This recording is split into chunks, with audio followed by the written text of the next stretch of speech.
everyone, Geraldine Hey, Anello. Another day, another week of super awesome interviews with Broadway music directors. And today my guest is Ryan Fielding Garrett. Hi, hey Ryan. everyone. Hey How Geraldine, how's it how are you? going? I am so good. How are you? Oh, great. I'm down here in Texas. It's kind of gray and rainy, but thrilled to see some trees outside my window. It is so nice to see you. So I was trying to think, for everyone here, Ryan and I worked together on the production of Kinky Boots on Broadway when I was subbing for him for a while. And so I got to see him a lot, which was super awesome. And when's the last time I saw you? Must have been like over a year ago, I'm pretty sure. Yeah, probably. Actually, we were just talking, the band and I from Kinky were just talking because I think tomorrow is the 1 year closing anniversary. So we're all going to do a big, I know, we're going to all do a big like Zoom chat and like see how we're all doing in this crazy Oh, time. But I know it's crazy to think that it's been about a year it exactly. feels much longer because I It miss it does. so regularly. It was such a lovely place to work and like such a huge monumental chapter of my life, and I had the best time. It It, was sort of weird because I did it. I did the regional premiere of it at the Muni like 2 months after, back in last June in St. Louis. So it's sort of like it doesn't feel like it's been that long since I've been around the Kinky Boots, but you know, it is a while. It's been a while. how did you get involved with it to start with? Um, Man, it was back in 2000, late 13, early 14. I was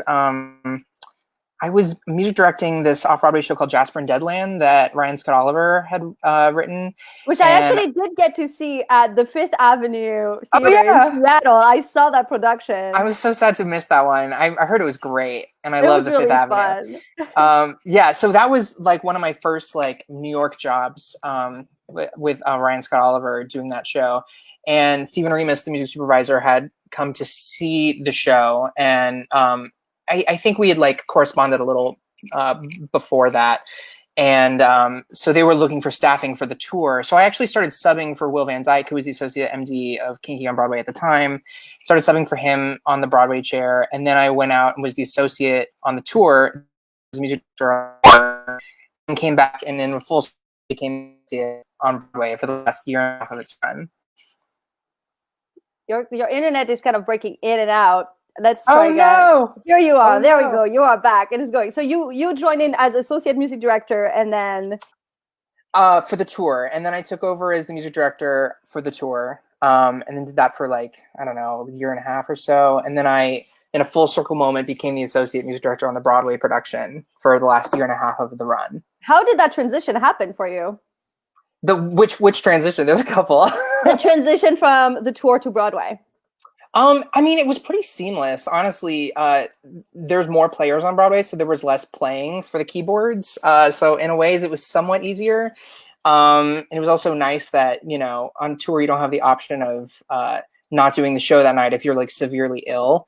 So I remember getting sick while I was doing the Broadway production. And I was like, oh my God, there's a sub, like Geraldine. She can go play the show tonight. Da, da, da, So da. yeah, you saved the day on many occasions. Yeah, I mean, it was a pretty seamless transition. It was kind of the same show knew and loved. So it just kind of fit like a glove, you know, my first night there. So everyone watching, we have a really cool, super fun game we're going to do at the end of this when we're going to come back around to Kinky Boots. But let's step aside from Kinky Boots for a minute. See that little play on words, step, Kinky Boots. Hey, oh boy. What have you been up to since, besides doing it at the Muni? So I've been involved with the development of this new show called Becoming Nancy that Jerry Mitchell, who directed and choreographed Kinky Boots, is also the director and choreographer for.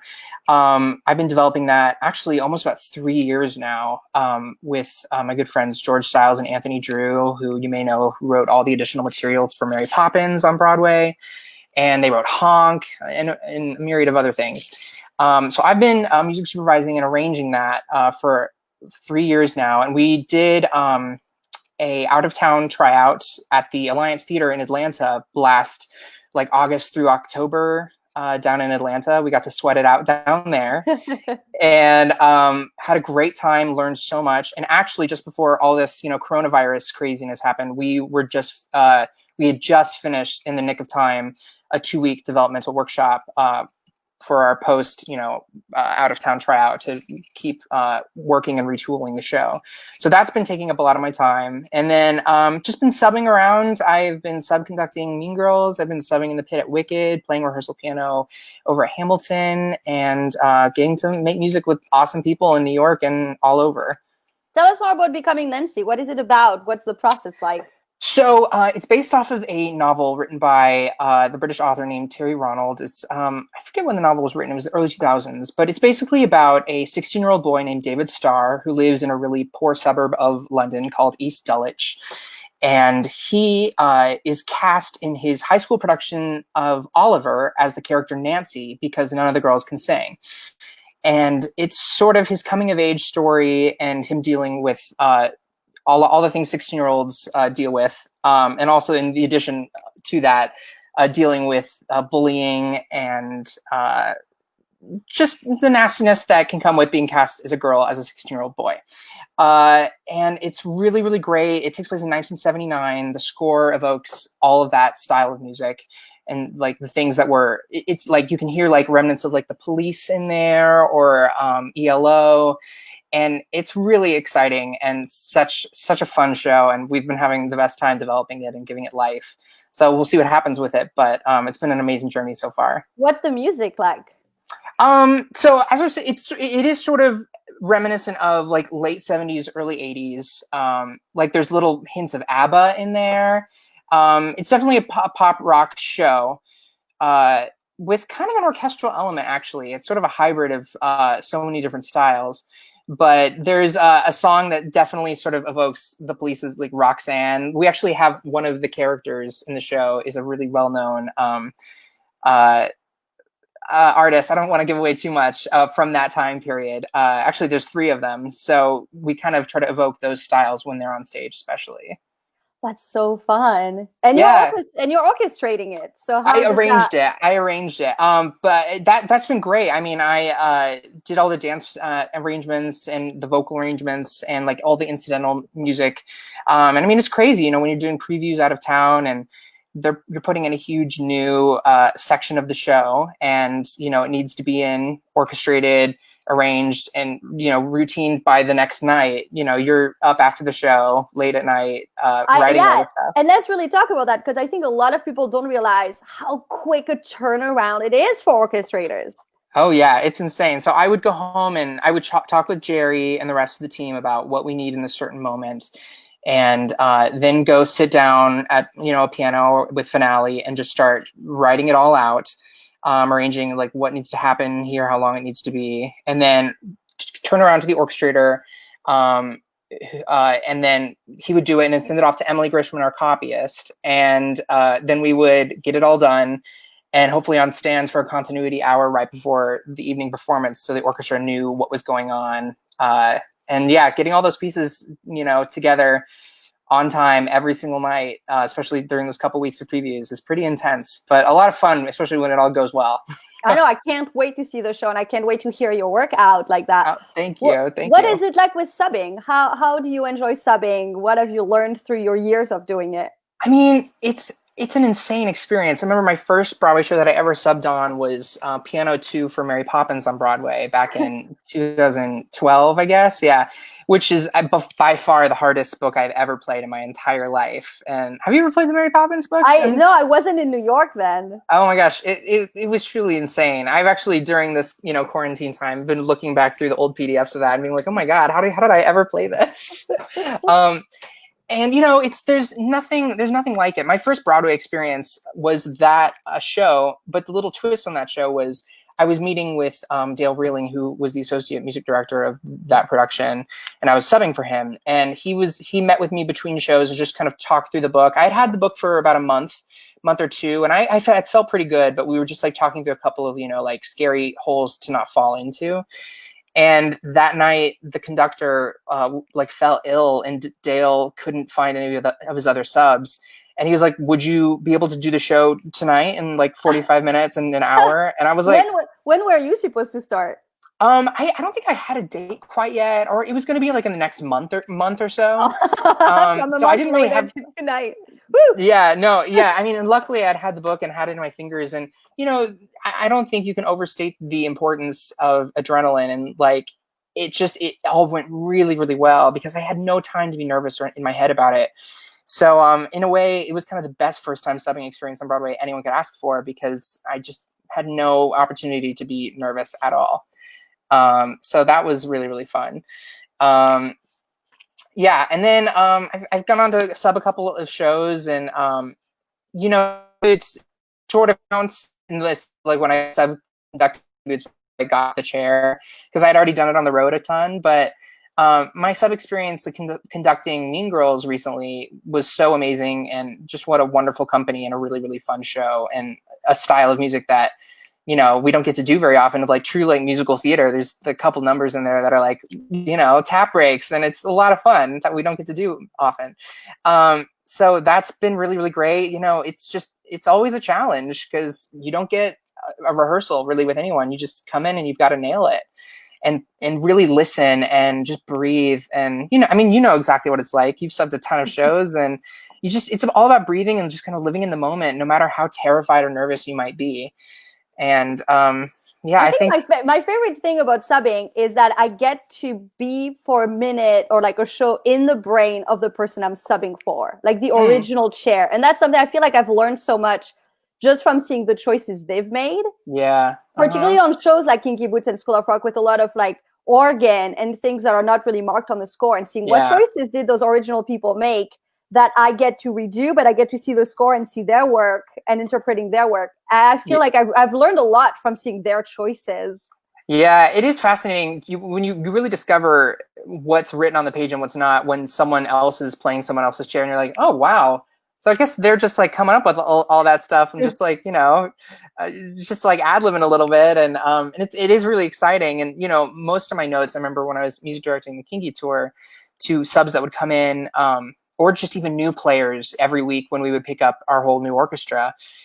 Just be like, you guys can really bring it to life. Like, don't just play this isn't the kind of style of music that you just play note for note what's on the page.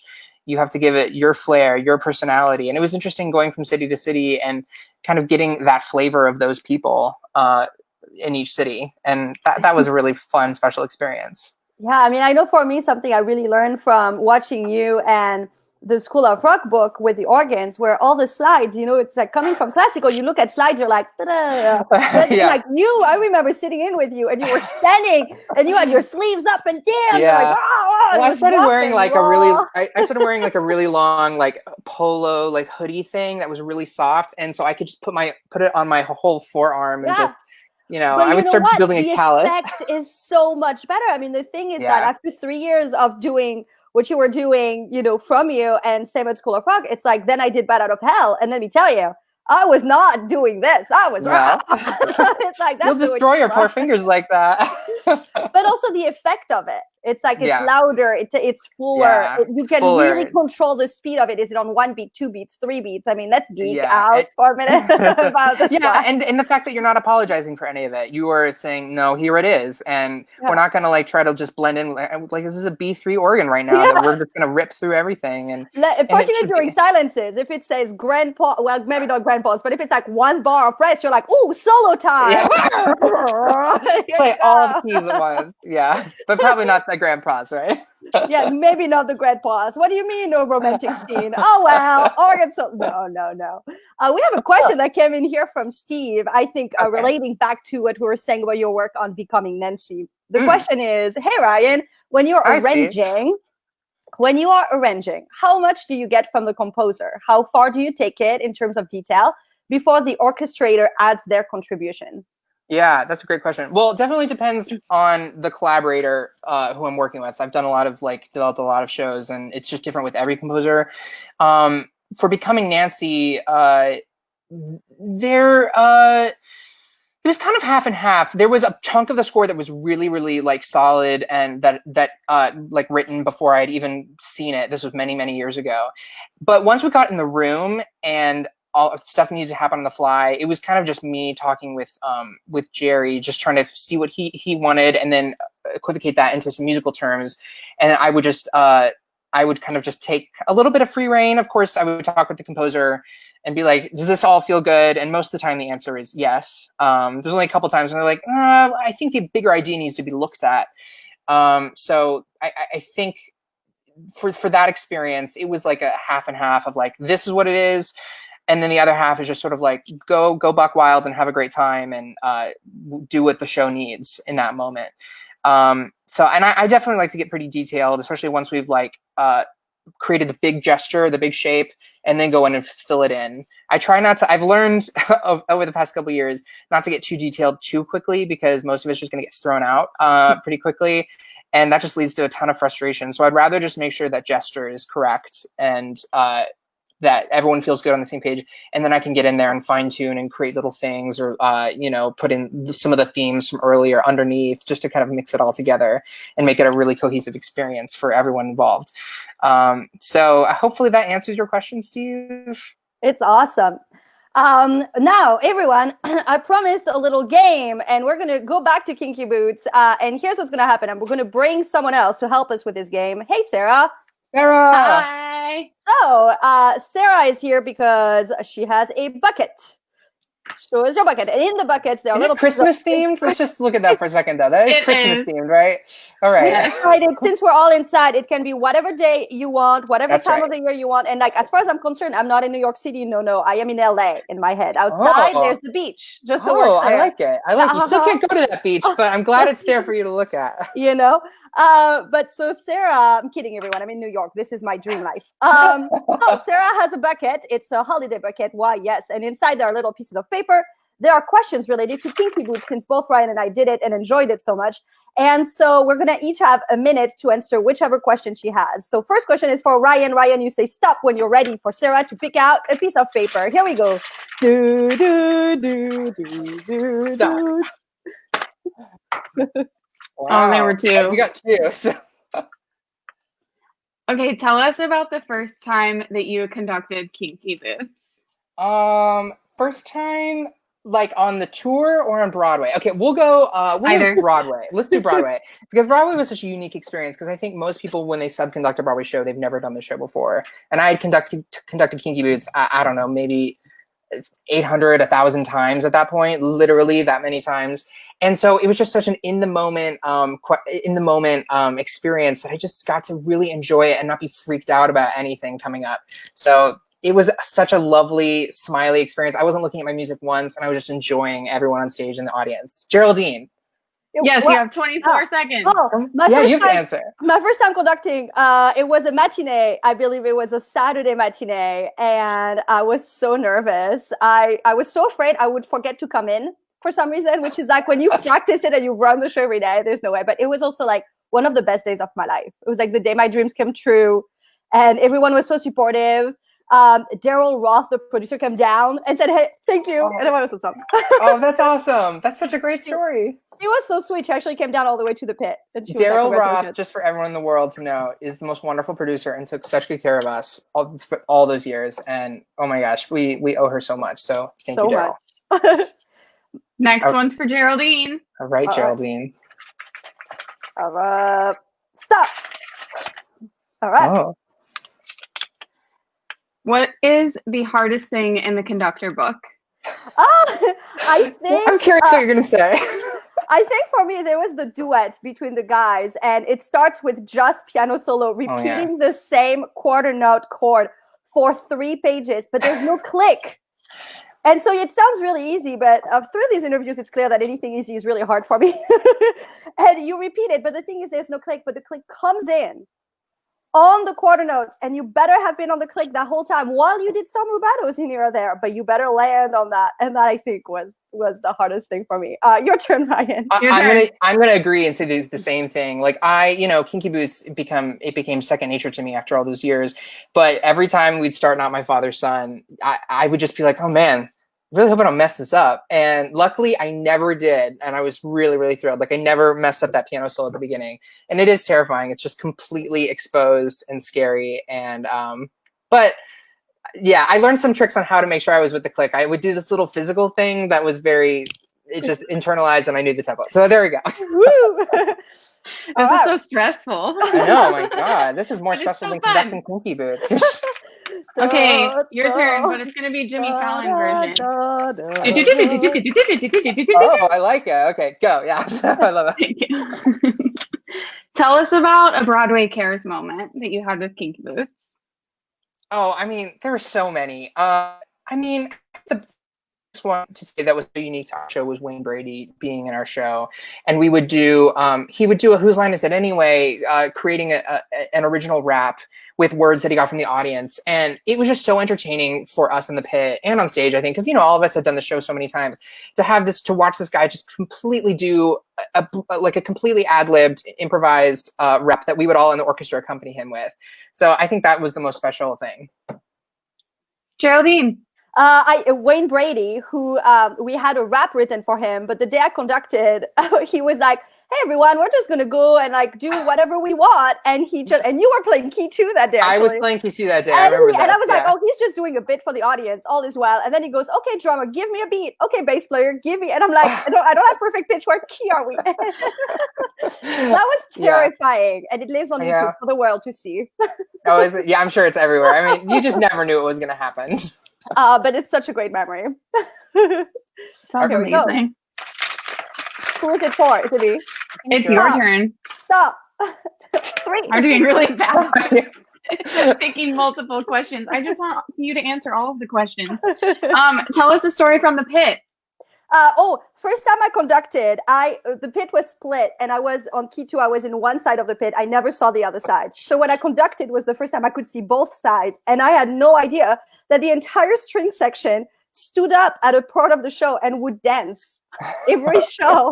And it was a complete surprise, and I was conducting nervous. And I looked up like, what is going on? They're all dancing and having fun. And they had choreography, like they knew what they were doing. Oh yeah, they were on it. It was awesome. So that was mine. What's yours, Ryan? Oh my God. I mean, just so many inside jokes of just sign language that we would just try to figure out. We played games of like charades from the other side, and then we'd text each other if we got it, It was just it was such a great group. I miss that group every single day. Denise, our viola player, she would just decorate things nonstop. She would put our little stockings in the pit at Christmas time, and if it was our birthday, she would put decorations at our station. So that was also really special. So shout out to Denise. Last round. Wow. I have a lid and everything. I got one. Right. Only one. Yay. Yes, only one. Something that surprised you when you first started? I think, not to sound corny, but I think just how powerful the message of Kinky Boots is, and how apropos that message is at all times. To watch people, especially turning around on the podium and seeing people in the front row just crying and of joy, or just feeling so empowered about their own lives and who they are. I just thought it was a really, really special message. And I did the show around 1,700 times, and it never got old. That finale just made me so smiley and grateful to be alive and part of it. So that's my answer. Oh, Geraldine. Yeah, I think the depth of some of the scenes that still got me even later, where it was oh, this you felt the heart of those performers up there. And it was just always the fight scene between the two guys, when they're just really at it. It's just sometimes you're just wow, that's so mean. It's so harsh, those words they're saying, and how far they come back from it. I mean, just how well crafted the book was really something. Yeah, those book scenes are amazing. I remember seeing the show for the first time, and I was just God, these are great scenes. Yeah. Good job, Harvey. Woo! Last one. Stop.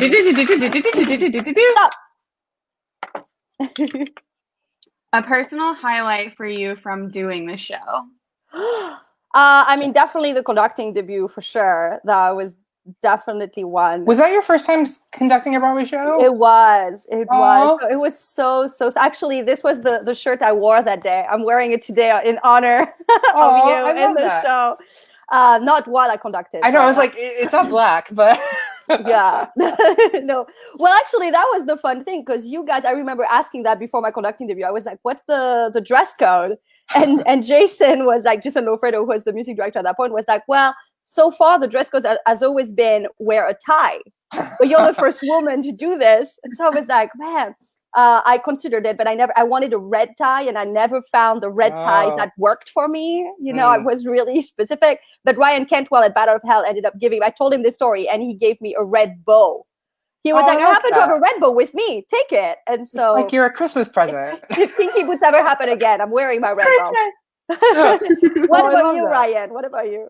Oh, God, there's so many. I'm trying to scour my brain for a really important one, but I just remember this one performance. This really sweet woman in the front row just told me about her son just coming out, and how this show really helped her process it. And it really touched me, and it kind of got me a little teary-eyed after conducting one of the shows.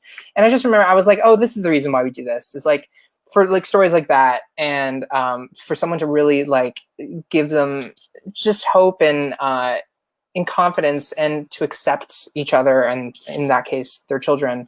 That was just really special. I love it. Thanks for your help, Sarah. Of course. Thank you. Hi, Sarah.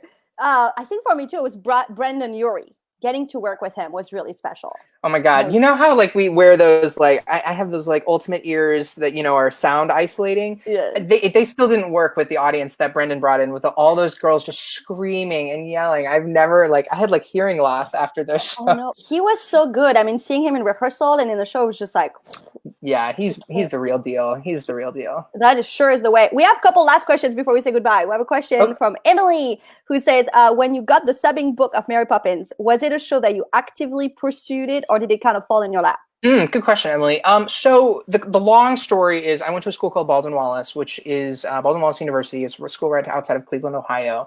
And the head of the department, Victoria Bussard, her husband was Dale Reeling, the associate music director of Mary Poppins on Broadway. And so he would come and see our shows, to obviously see his wife, who lived there. And so he sort of got to watch me grow up as a music director, and working on those shows. And I had reached out to him, being like, no expectations, but if you ever needed a sub, or if I could just take you out for coffee a couple times in New York, just to learn about the industry. And it so happened that it just worked out that he was in desperate need of subs, because, other people get jobs and you lose your roster. And so it kind of worked out in that way. And I got very, very fortunate. So I owe Dale a lot for that, and to kind of get me onto the scene and to see what subbing is really like on Broadway, because it's not for the faint of heart. No. And here's the last question from Ian, who I don't know, but Ian, who says, one of my favorite things about you is your energy and positivity. How does that play into all your professional collaborations, and why is it so important? Is it Ian Weinberger? Is that who it is? Ian, can you write another we don't see your last name because we're on StreamYard. It says a Facebook user. That's hysterical. Yeah. Ian, Facebook user. Okay. That's very kind of you, Ian. I try to remain as positive as possible, because life's just too short. Yes, it is. Of course, it's Ian. Ian's one of my best buds. Also the music director of Hamilton. He's an amazing talent, and also equally positive person. How does that play into all of your professional collaborations, and why is it important? I mean, especially building a new musical, which is what I get to do most of the time, especially with Becoming Nancy. It is Roberta. We'll get to that later. You go through some dark times as a company, and it can be really, really challenging and really, really exhausting. You're working 17, 18-hour days and trying to sleep as much as you can. And I think it's always important to bring lightness and positivity to your work, so that actors can approach you when they're feeling a little worried about, are they going to hit the note that night, or musicians are having trouble with something, or they need some clarity on a conducting moment. And I think it's just always really smart to be approachable and generous and kind, and life's too short to be an asshole. That's what I think. And we got couple jokes. There's a quick one. Roberto says, what's your favorite Disney attraction? Go. Okay, I just wrote it before everything happened. I was at Disneyland. Rise of the Resistance is the best theme park attraction I've ever been on at the new Star Wars land. Unreal. Shout I out to am the Disney Imagineers. I am so glad this made it into this this live. And J-Lo, oh my God. Jason Loferno, who was the music director of Kinky Boots the last year and a half, 2 years, asked, can either of you conduct the show this Thursday? Let me just shout out real quick. It is Jason Lofredo's birthday today. So happy birthday, Jason. Happy birthday. Woo! We love J-Lo.